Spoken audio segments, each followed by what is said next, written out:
अगर आप हमारे चैनल पर नए हैं तो हमारे चैनल को अभी सब्सक्राइब कर लें और साथ वाले बेल के आइकन पर क्लिक करके नई आने वाली वीडियो की नोटिफिकेशन बर वक्त हासिल करें। वहल्लल्लाहुल बैअ व हर्रमर रिबा आमन्तु बिल्लाहि सदक़ल्लाहुल अज़ीम। सामईन, आज हमने और आपने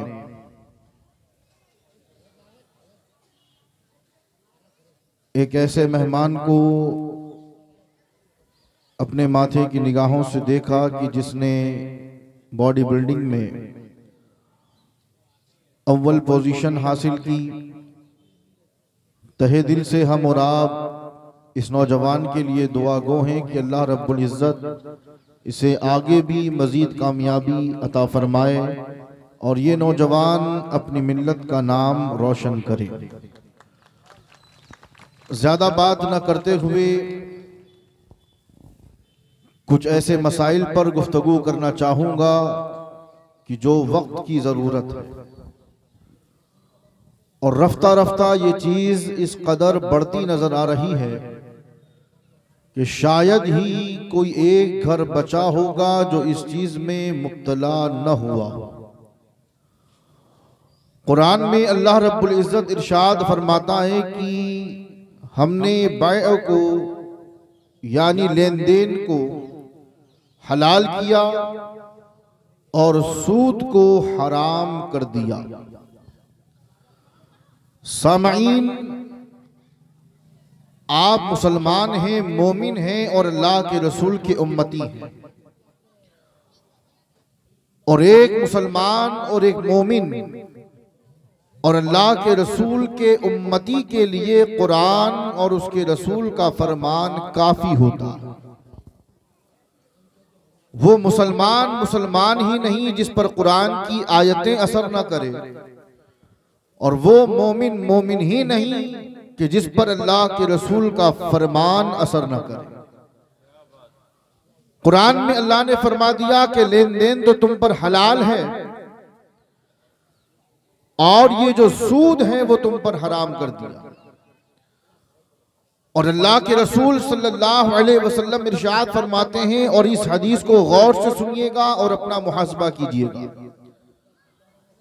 अल्लाह के रसूल ने फरमाया कि जिस कौम में सूद आम हो जाता है, जिस कौम में सूद आम हो जाता है, अल्लाह रब्बुल इज़्ज़त उस कौम के लोगों को पागलपन में मुब्तला कर देता है। अब आप जरा गौर फरमाएं कि हमारे मुआशरे में सूद सबसे ज्यादा कौन ले रहा है और किस तरह उसको अदा कर रहा है। तो सबसे ज्यादा अगर सूद में कोई मुब्तला है तो वो हमारी कौम की मां बहनें हैं। 25,000 30,000 की लोन उठाई जाती है और जब वो अदा नहीं हो पाती तो दूसरी जगह से उठा ली लोन, फिर वहां की भी अदा न कर पाए तो तीसरी जगह से। पता चला कि एक वक्त ऐसा आ जाता है कि घर बार बेचने पर मजबूर हो जाते हैं।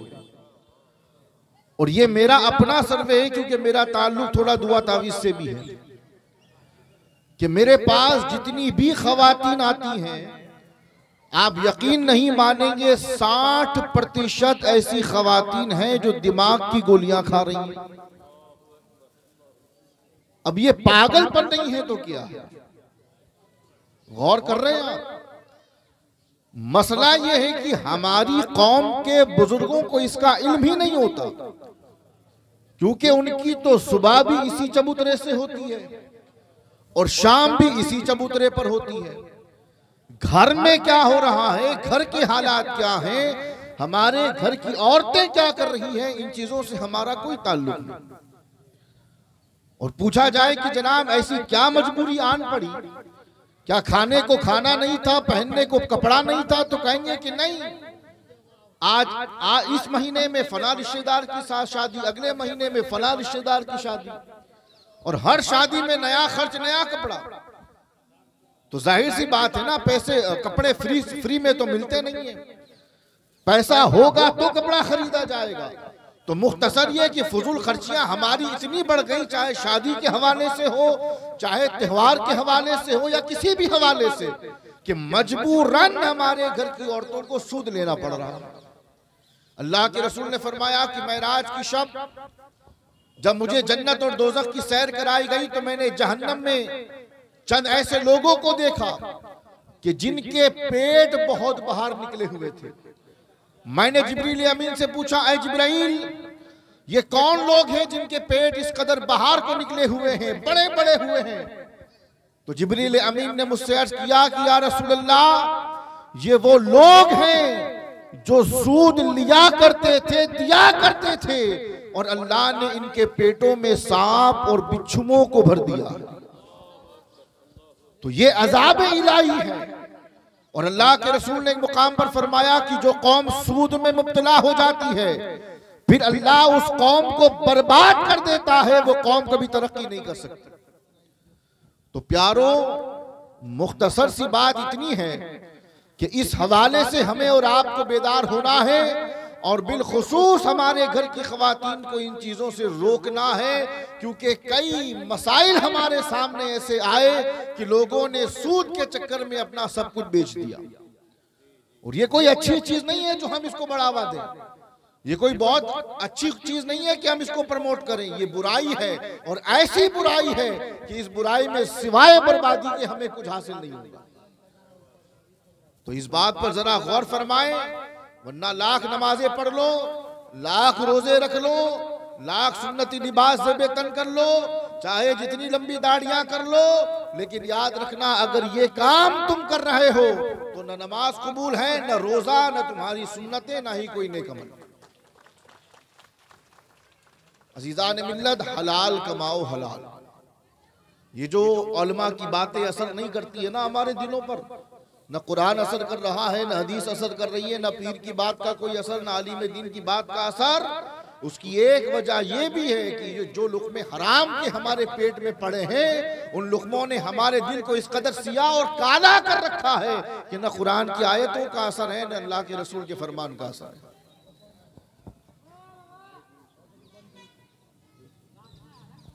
और जो बात मैंने दरमियान में कही, उसी को दोबारा से कोट करना चाहूंगा।